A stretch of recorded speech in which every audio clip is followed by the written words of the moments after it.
ایک اہم موضوع جو گزشتہ ہفتے رہا سر فہرست تمام دنیا کی خبروں میں اور خصوصاً پاکستان میں، وہ اسلام آباد میں OIC کانفرنس تھی، اسلامی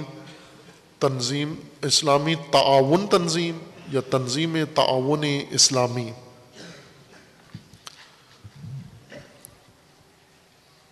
آرگنائزیشن آف اسلامک کوآپریشن۔ اس کا اجلاس ہوا اور اس میں چند اسلامی ممالک کے وفود نے شرکت کی، 6-7 ممالک کے وزرائے خارجہ نے شرکت کی، باقیوں کے وفود نے شرکت کی، اور کچھ نے شرکت نہیں کی، بلکہ اسی دن کچھ اسلامی ممالک بھارت میں دلی میں نریندر مودی کے ساتھ ملاقات کر رہے تھے افغانستان کے موضوع پر۔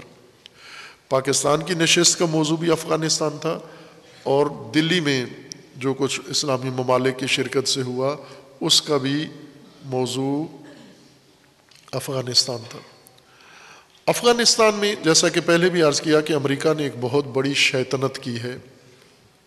جب امریکہ خود افغانستان میں تھا تو وہ اس کا ایک شیطانی عمل تھا، جب افغانستان سے نکلا تو اس سے بڑا شیطانی مکر کر کے نکلا ہے، اور افغانستان سے انخلاء کیا، نام نہاد انخلاء، حکومت بنی ہوئی وہاں ختم کی، اور فوج بنی ہوئی وہاں ساری ختم کی، اور ملک کو ایک گروہ کے حوالے کر دیا۔ وہ گروہ جس کی اکثریت افغان عوام جس کی مخالف ہیں، ہر لحاظ سے مخالف ہیں، نظریاتی طور پر مخالف ہیں، ان کی پالیسیوں کے مخالف ہیں، ان کے ہر طرح سے کوئی اتنا خوش نام گروہ بھی نہیں طالبان، ان کے حوالے پورا ملک کر دیا۔ افغانستان طالبان کے حوالے کر کے طالبان کو پاکستان کے حوالے کر دیا۔ اب توجہ کریں کیا تیر لگایا اس نے، کیا نشانہ مارا اس نے پاکستان کو کہا کہ طالبان کو اقتدار میں لانے والے پاکستانی ہیں، پاکستانی نے یہ سارا کچھ کیا، طالبان کی مدد کی ہے، طالبان کی حمایت کی ہے، طالبان کا ساتھ دیا ہے، اور طالبان کی کامیابی پاکستان نے کروائی ہے۔ پاکستانیوں کو بھی یہ بات اچھی لگی کہ اگر یہ کامیابی ہمیں مل رہی ہے مفت میں تو ہم کیوں ضائع کریں، انہوں نے بھی جشن منایا، مٹھائیاں بانٹی۔ اور اب افغانستان طالبان کی گود میں، طالبان پاکستان کی گود میں، اور پاکستان ہوا میں۔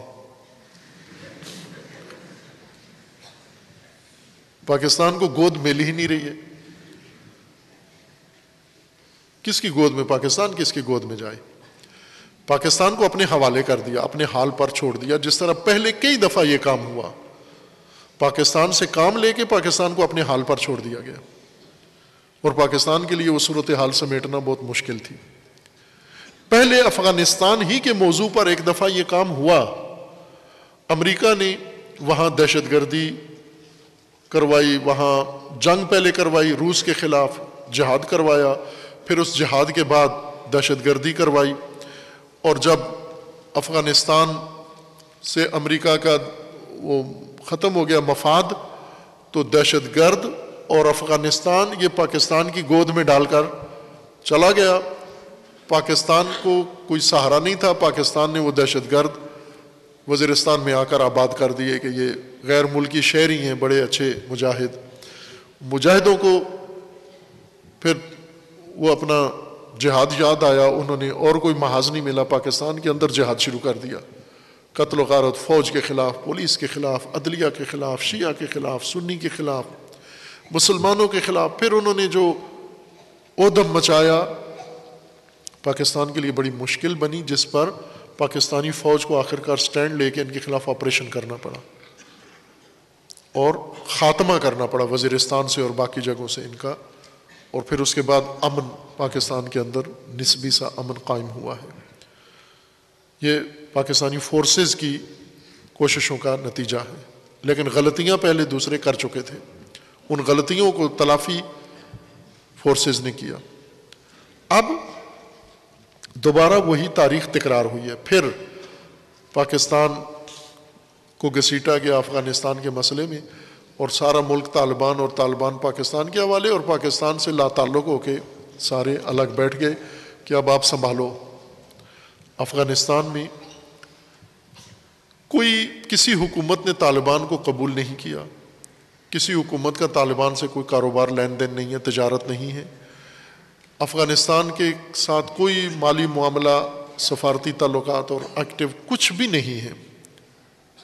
صرف امریکہ منتظر ہے، جو اس نے پلاننگ کی ہے، جو اس نے بنایا تھا، ڈرائنگ کی تھی، اس کے نتیجے کا منتظر ہے کہ یہ اپنے طبیعی انجام تک جائے، کہ افغانستان، طالبان پہلے ہی جنگجو گروپ ہیں، اور طالبان کو حکومت دے دی لیکن پیسے نہیں ہیں حکومت چلانے کے لیے، عوام بھوکے ہوں گے۔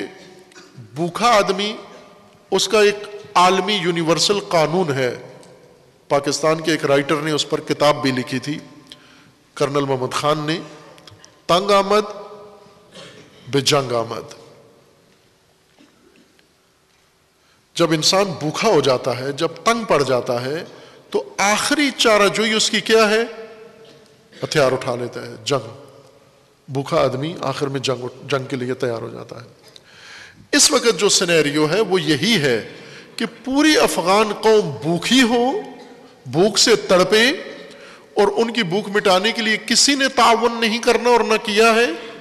آخر کار تنگ آمد بجنگ آمد، یہ افغانی سارے کے سارے، عورتیں مرد اٹھیں گے، اسلحہ اٹھا کے ماریں گے ایک دوسرے کو، یہ طالبان کو ماریں گے، طالبان ان کو ماریں گے، اور جس کے پاس کچھ کھانے کے لیے اس کو سب ماریں گے، اور وہ اپنی روٹی بچانے کے لیے ان سب کو مارے گا۔ یہ نقشہ ہے امریکہ کا کہ افغانستان کو ایک ایسی جنگ میں دھکیل دینا کہ جو کبھی بھی کنٹرول نہ ہو، پھر کسی ملک کے بس میں نہیں ہے۔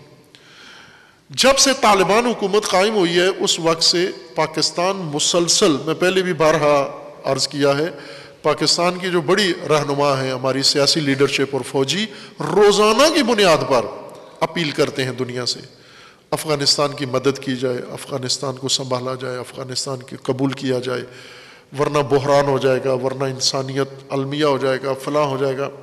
یہ بغیر وقفے کے تسلسل کے ساتھ ہمارے رہنما اس کام میں مشغول ہیں۔ خوب اب آپ توجہ کریں کہ ایک طرف سے یہ صورتحال جو امریکہ نے ایجاد کی ہے اور پاکستان کو کہا کہ سنبھالو، پاکستان میں جو حکومت ہے وہ اس سے پاکستان نہیں سنبھلا جا رہا۔ سابقہ وزیر مالیات یا چیئرمین مالیات کے شعبے نے کہا ہے کہ ملک دیوالیہ ہو چکا ہے، معیشت بیٹھ چکی ہے، ختم ہو چکی ہے، سارا ملک قرضوں پہ چل رہا ہے، اور قرضے اتارنے اور سود دینے کی بھی طاقت ختم ہو چکی ہے۔ اس پاکستان کے جس کی معیشت صفر ہو چکی ہے، اس کے حوالے افغانستان بھی کر دیا، اس کی گود میں ڈال دیا۔ وہ اپنا ملک چلانا ان کے لیے مشکل ہے، قرضے لیتے ہیں، بڑی ایسی شرائط پر قرضہ لیتے ہیں کہ پنجاب کا گورنر انگلینڈ میں جا کر کہتا ہے کہ ہم نے 6 ارب ڈالر کے بدلے میں وہ کچھ لکھ دیا ہے جو پاکستان کی تباہی کی بنیاد ہے۔ یہ گورنر پاکستان، گورنر پنجاب سرور صاحب، چودھری سرور صاحب نے کہا ہے، جو ساری میڈیا نے بتایا ہے، اور یہ سب کو پتا ہے۔ کہا سرور صاحب نے، لیکن معلوم سب کو ہے، کہتے نہیں ہیں دوسرے، بتاتے نہیں ہیں۔ یعنی اپنی معیشتی حالت یہ ہے، اس معیشت کی بیٹھی ہوئی صفر معیشت کی گود میں ایک اتنا بڑا بحران انسانی اور ڈال دیا گیا۔ اب افغانستان کو 2 طرح کی مدد کی ضرورت ہے، ایک طالبان کو اقتدار قائم رکھنے کے لیے، اور ایک عوام، افغانستان عوام کو پیٹ بھرنے کے لیے۔ اس کے لیے انہوں نے OIC کا اجلاس بلایا ہے، اسلامی تعاون کی تنظیم۔ اسلامی تعاون کی تنظیم یہ 1969 میں بنی ہے۔ اس وقت یہ بنی تھی، اسرائیل نے جب قبضہ کر لیا تھا بعض عرب علاقوں کے اوپر، فلسطین پر تو پہلے کر لیا تھا، فلسطین کے بعد دیگر علاقوں پر بھی جب اس نے قبضہ کر لیا، اس وقت چند مسلمان رہنما مل کے بیٹھے اور انہوں نے ایک اسلامی ممالک کی تنظیم بنائی جس کا نام اسلامک کانفرنس رکھا، اور پھر اس کے اندر بعض پاکستانی رہنماؤں نے بھی اہم کردار ادا کیا۔ بڑے بڑے جو سرکردہ لوگ تھے اس میں جمال عبد الناصر، ذوالفقار علی بھٹو، اور اسی طرح سہارتو اور چند اور نام جو میرے ذہن میں ابھی نہیں ہے، ان لوگوں نے مل کر یہ بنیاد رکھی۔ اور یہ تنظیم جب سے وجود میں آئی ہے، اس کی تاریخ ہے، ریکارڈ ہے اس کا، جب سے وجود میں آئی ہے اس وقت سے آج تک، اگر یہ 69 میں بنی ہے تو کتنے سال ہو گئے ابھی اس کو 2021 کے اختتام پر؟ جی 52 سال، نصف صدی اس تنظیم کو بنے ہوئے ہوئی ہے۔ 52 سال میں اس تنظیم نے ایک کام بھی نہیں کیا، ایک قدم بھی نہیں اٹھایا اسلامی ممالک کے لیے۔ اجلاس کرتے ہیں بڑے بڑے ہوٹلوں میں، کھا پی کے اٹھ کے چلے جاتے ہیں بیانیہ صادر کر کے۔ عملی طور پر انہوں نے کسی اسلامی ملک کے حق میں کوئی قدم نہیں اٹھایا، کسی کی مدد نہیں کی، کسی کے حق میں کوئی فیصلہ نہیں کیا، بالکل ایک ناکارہ محض تنظیم ہے۔ پتھر سے بوند نکل آئے گی، جس طرح قرآن نے کہا ہے پتھر سے بوند نکل سکتی ہے، لیکن اس تنظیم سے کوئی خیر اسلامی دنیا کو نصیب نہیں ہوئی۔ اس کی حالیہ مثال کشمیر ہے۔ کشمیر پر دن دہاڑے قبضہ ہو گیا، غصب ہو گیا، قانون ان کا ختم کر کے حیثیت کشمیر کی ختم کر دی گئی، اور ان تمام اسلامی تنظیم کے ممالک اعضاء نے انڈیا کے ساتھ اپنے آئیڈیل تعلقات قائم کیے اور اس کو گولڈ میڈل دیے جا کر، اپنے ملک کے اعلیٰ ایوارڈ دیے اس کو۔ ایک اجلاس کشمیر پہ نہیں بلا سکے۔ پاکستان کی وزارت خارجہ نے ایڑی چوٹی کا زور لگایا، لیکن ایک اجلاس بھی نہیں بلا سکے، بلکہ OIC ممالک کے ارکان نے پاکستان میں آ کر، جو اس کے اصل مالک ہیں اس تنظیم کا، سعودیہ، اس کا ہیڈ کوارٹر جدہ میں ہے، انہوں نے پھر 2011 میں بیٹھ کر اپنا نام تبدیل کر لیا۔ اسلامک کانفرنس سے انہوں نے اسلامی cooperation, organisation of Islamic cooperation نام رکھ لیا، یعنی تنظیم تعاون اسلامی۔ تعاون کس بات پہ کیا آج تک کچھ دکھا نہیں سکتے، ایک صفحہ، ایک سطر نہیں بتا سکتے۔ صرف اس تنظیم کا فائدہ یہ ہے کہ سب سعودی عرب کی کال پر الرٹ رہتے ہیں۔ ہیڈ وہ ہے ان کا، ابھی موجودہ صدر بھی وہی ہیں، یہ اس کی رعایا سمجھے جاتے ہیں۔ وہ ان کو ممالک کو کبھی کبھی اپنی غلامی کے لیے پیسے دے دیتا ہے، یہ اس کے ساتھ جمع ہو جاتے ہیں۔ ابھی ایران نے، ترکی کے صدر اردوان نے، اور ملیشیا کے سابقہ وزیر اعظم مہاتیر محمد نے یہ پلان کیا تھا کہ اس تنظیم یہ ناکارہ ہے، نکمی ہے، اس کو ایک بھی فیصلہ اور ایک بھی قدم آج تک نہیں انہوں نے اٹھایا اسلام کے لیے، مسلمانوں کے لیے، نہ معیشت میں، نہ سیاست میں، نہ دفاع میں۔ اسلامی ممالک کے ساتھ سب کچھ ہوتا رہا، یہ نہیں جاگے، اٹھے نہیں، کر نہیں سکے کچھ۔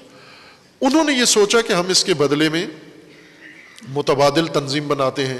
ہمارے وزیر اعظم صاحب امریکہ گئے، اقوام متحدہ میں ان تینوں سے ملاقاتیں ہوئیں، وہ تینوں بہت تیز لیڈر تھے، انہوں نے ایسے بیانات دیے، یہ بھی جذبات میں آ گئے، انہوں نے بھی کہا ہم اب مل کے چینل بھی بنانے والے ہیں، فلاں بنانے والے ہیں، اور اجلاس رکھ لیا۔ اور اجلاس میں انہوں نے، ملیشیا میں اجلاس تھا، اور انہوں نے ٹکٹ لی، اور بن سلمان نے بلا کے اپنے ملک میں کان کھینچے کہ خبردار، یہ ہماری تنظیم کے مقابلے میں تنظیم اسلامی بن رہی ہے اور اس میں آپ نے نہیں جانا۔ انہوں نے جدہ سے فون کر دیا، میں نہیں آ سکتا، مجبوری ہے۔ وہ ذلت پاکستان کو اٹھانا پڑی۔ چونکہ سارے اسلامی ملک علیحدہ علیحدہ اس کو گالی دیتے ہیں، اس کو کوستے ہیں تمام، کہ یہ نکمی تنظیم ہے، ناکارہ تنظیم ہے، کچھ بھی نہیں کرتی، کبھی بھی کچھ نہیں کیا اس نے، نہ کشمیر کے لیے، نہ فلسطین کے لیے، اب افغانستان کے لیے مل بیٹھے ہیں۔ پاکستان کے لیے یہ ایک بڑی کامیابی ہے، چونکہ پاکستان کی جو موجودہ وزارت خارجہ ہے، یعنی خارجہ امور میں ناکام ہے ہماری موجودہ چونکہ FATF سے اب نہیں نکل سکے ہم، جو عالمی دباؤ تھا اس میں سے کوئی ہم پر ختم نہیں ہوا، بھارت دباؤ مسلسل بڑھائی جا رہا ہے، ہماری روحانی وزارت خارجہ ہے، ویسے حکومت ہی ساری روحانی ہے، تو وہ روحانی وزارت خارجہ میں کوئی سیاسی عمل وہ ضروری سمجھتے ہی نہیں ہے، نہ انہوں نے کیا ہے۔ یہ اس حوالے سے دیکھا جائے تو ایک بہت بڑی کامیابی ہے کہ ہر چند وہ افغانستان کے موضوع پر آئے ہیں اور انہوں نے اجلاس اسلام آباد میں کیا ہے۔ اسی دن جس دن عوام لاہور کی سڑکوں پر اسرائیل کے خلاف احتجاج کر رہے تھے، اسی دن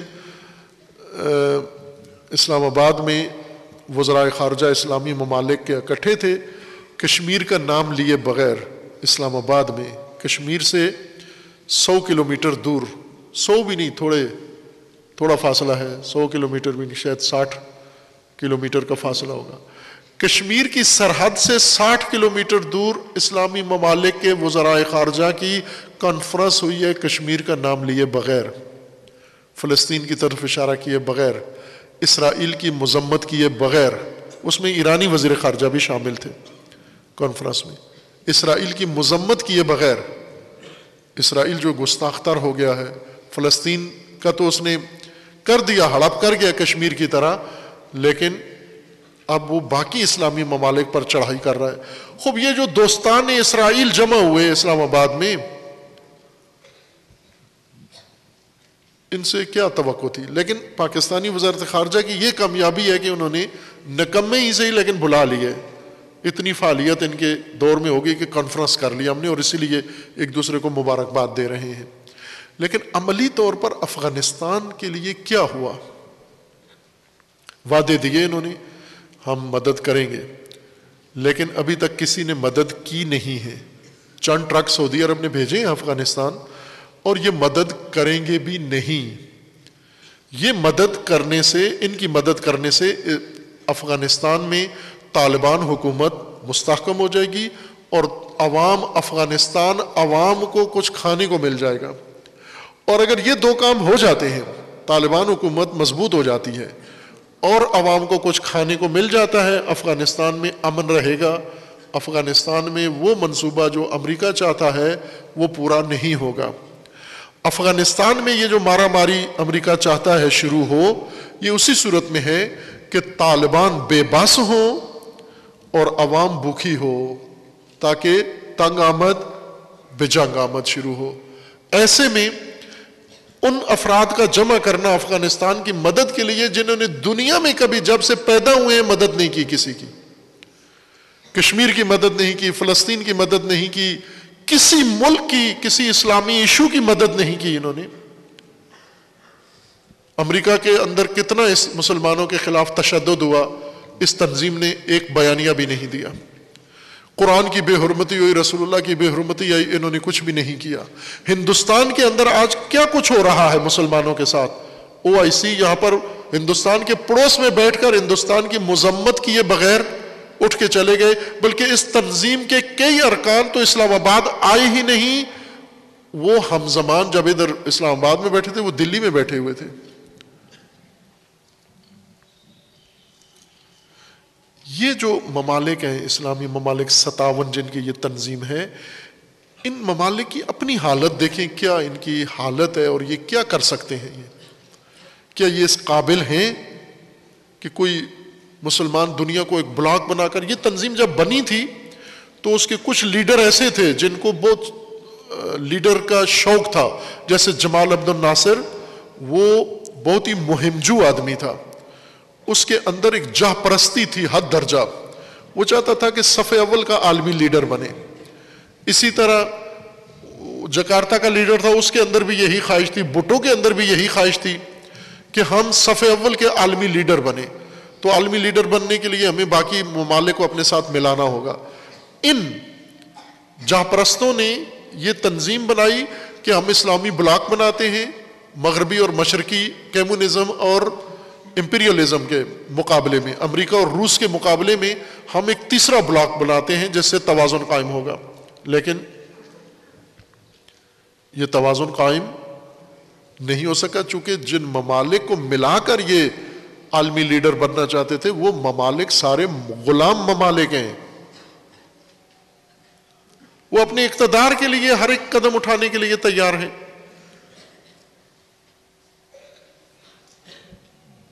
ان سے کیسے یہ تنظیم بن سکتی ہے؟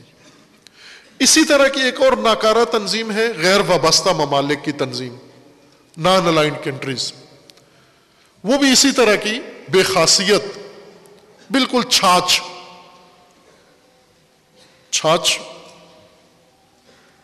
غیر پنجابیوں کو نہیں پتا چھاچھ کس کو کہتے ہیں؟ وہ لسی جس سے سارا مکھن نکال لیا گیا ہو، آخری اس کے اندر صرف سفیدی رہ جائے، باقی کوئی چیز دودھ والی نہ ہو، وہ چھاچھ آخری جو بچ جاتی ہے۔ یہ چھاچھ تنظیم ایک غیر وابستہ ممالک کی تنظیم ہے، اور ایک یہ ہے۔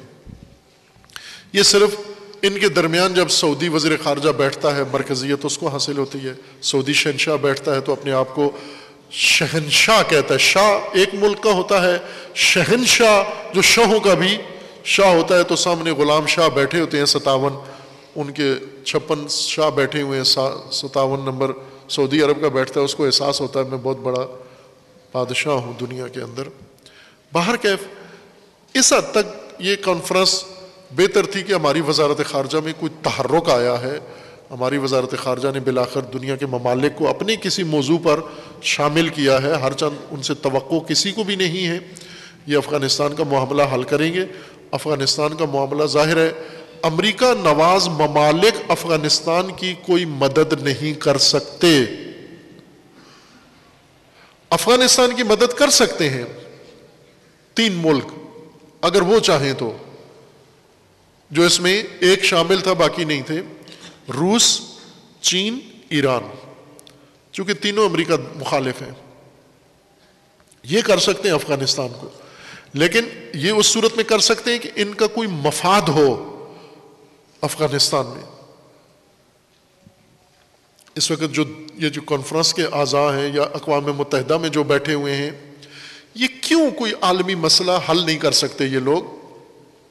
اس لیے کہ یہ سب مفاد پرست ہیں، اپنے اپنے ملک کے مفاد کو مد نظر رکھتے ہیں، یا اپنی حکومت کے مفاد کو۔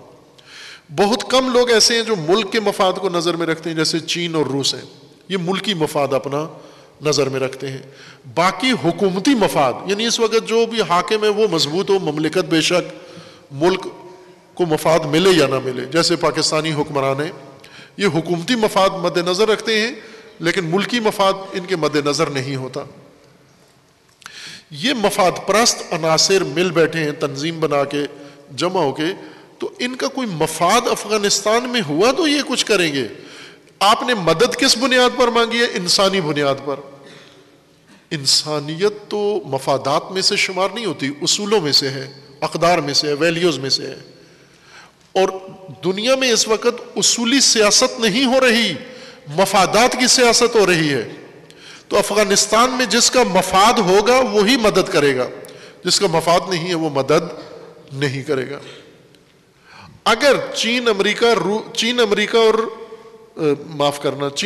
ایران اور روس، یہ 3 ملک اگر ان کو اپنا مفاد افغانستان میں نظر آیا اور انہوں نے مدد کی طالبان کی اور افغان عوام کی، اس صورت میں کہہ سکتے ہیں کہ افغان میں کچھ سنبھل جائے گی صورتحال۔ یہ مدد ابھی تک نہیں کر رہے، اس طرح سے کر رہے ہیں چھوٹی موٹی اپنا اثر رسوخ رکھنے کے لیے، صرف اپنا وہاں پر رسوخ بڑھانے کے لیے اتنی مدد کرتے ہیں، لیکن اتنی مدد جس سے افغان حکومت، طالبان حکومت سنبھل جائے، مضبوط ہو جائے، اور افغان عوام مرفع ہو جائیں، ان کو کھانے کے لیے کچھ مل جائے، اتنی مدد نہیں کر رہے اور کریں گے بھی نہیں جب تک مفاد نہ ہو۔ جن کو بلایا گیا ہے یہ بھی مفاد پرست ہیں، ان کا بھی کوئی مفاد افغانستان میں ہوا تو یہ مدد کریں گے، اگر ان کا مفاد نہ ہوا یہ مدد نہیں کریں گے۔ امریکہ، امام خمینی نے جو سے کہا شیطان بزرگ ہے، تو اس کو لوگ مان لینا، پاکستانی سمجھیں کہ شیطان ہے۔ شیطان کے بارے میں ملا روم نے ایک قصہ ذکر کیا نا کہ شیطان نے ایک بڑی شخصیت کو سوئے ہوئے نماز صبح کے ٹائم یا اس سے پہلے جگا دیا کہ اٹھو نماز تہجد پڑھو. مولا رومی نے یہ واقعہ ذکر کیا. وہ سویا ہوا تھا, روزانہ تہجد پڑھتا تھا, آج آنکھ نہیں کھلی, شیطان نے آ کے جگایا کہ اٹھو تہجد کا وقت ہو گیا ہے اور تہجد پڑھو. وہ جاگ تو گیا وہ بندہ, اور آنکھیں کھول کے دیکھا شیطان ہے. تو کہا تو مجھے تہجد کے لیے جگا رہا ہے؟ کہا ہاں, تہجد کے لیے قضا ہو رہی تھی تیری تہجد کی نماز, تو تجھے جگا رہا ہوں. اس نے کہا کہ یہ کیسے ہو سکتا ہے کہ شیطان مجھے عبادت کے لیے اور تہجد کے لیے جگائے, اس میں ضرور کوئی شیطنت ہے. تو کیا وجہ ہے, کیوں جگایا مجھے؟ تجھے تو خوش ہونا چاہیے تھا کہ میری نماز قضا ہو رہی ہے. شیطان نے کہا کہ تم انسان بھی عجیب ہو, بلائی کرو تو بھی گلہ ہے, نہ کرو تو بھی گلہ ہے. نہ جگاتا تو کہتا شیطان نے سلا دیا ہے, اب جگا دیا ہے تو بھی شکوہ کر رہے ہو کہ کیوں جگایا ہے. اس نے کہا بھارگیو تو شیطان ہے, اس حیثیت کو میں نہیں بھول سکتا. شیطان اگر عبادت کے لیے بھی جگاتا ہے تو اس میں شیطنت ضرور ہوتی ہے. تو اس نے کہا میں نماز آج کی چھوڑ دوں گا, پہلے تجھ سے ضرور پوچھوں گا کہ مجھے کیوں جگایا ہے تہجد کے لیے. اس نے کہا اس لیے جگایا ہے کہ تو روزانہ بلا ناغہ نماز تہجد پڑھتا تھا اور مغرور تھا, تیرے اندر غرور تھا, بہت زیادہ تکبر تھا, اور تو عام مسلمانوں کو مسلمان نہیں سمجھتا تھا. آج تیرا غرور ٹوٹ رہا تھا, اگر تیری نماز قضا ہو جاتی تو تیرا تکبر ٹوٹ رہا تھا, اور میں نہیں چاہتا تھا تیرا تکبر ٹوٹے, اس لیے میں نے جگایا ہے تجھے. اب شیطان اگر عبادت کے لیے بھی اٹھائے تو شک کرو اس میں. عزیزان, شیطان جب افغانستان میں آتا ہے تو بھی شیطنت ہے, جب افغانستان سے نکلتا ہے تو بھی شیطنت ہے. اس کے آنے پر بھی جشن نہ مناؤ اور اس کے نکلنے پر بھی جشن نہ مناؤ. وہ شیطنت چھوڑ کے گیا ہے, شیطان شیطنت چھوڑ کے چلا گیا ہے. اس شیطنت کی جڑ کاٹو. جب وہ شیطنت ختم ہو جائے گی پھر معاملات افغانستان کے حل ہو جائیں گے. اور پاکستان کی مملکت کو تو یہ دیکھنا چاہیے کہ کہیں افغانستان بچاتے بچاتے خود اپنا ہی بٹھانا بٹھا دیں, جیسے جو اچھا کہ بٹھا دیا ہے. پہلے کہتے ہیں کہ اول خیش بعد, نہیں سنا ہوا یہ محاورہ, اول خیش بعد درویش. خیش کہتے ہیں یعنی خود, پہلے خود اپنا ملک, اپنی قوم, اپنی مملکت, اپنا نظام, پھر پڑوسی. اول خیش بعد درویش, یعنی درویش جو باہر ہے مانگنے والا اس کو دیں گے, لیکن پہلے اپنا تو پیٹ بھرے. اول خیش بعد درویش. یہاں تو خیش ہی مصیبت میں پڑا ہوا ہے اور درویش پر کانفرنس بلا لی ہے. پہلے تو خیش کا مسئلہ حل کریں, اپنا مسئلہ حل کریں, اور خدا کرے انشاءاللہ اللہ تعالیٰ ایسے اسباب فراہم کرے, خداوند تبارک و تعالیٰ ایسی توفیق عنایت کرے اور ایسے افراد دردمند پیدا کرے انشاءاللہ جو پاکستان کو بھی اس مشکل سے نکالیں اور افغانستان کو بھی اس مصیبت سے نکالیں, اور اللہ تعالیٰ ان افغانیوں کی مدد کرے خداوند تبارک و تعالیٰ, اور یہ اپنا ملک امن و امان کے ساتھ رکھیں اور آسودہ خاطر رکھیں انشاءاللہ.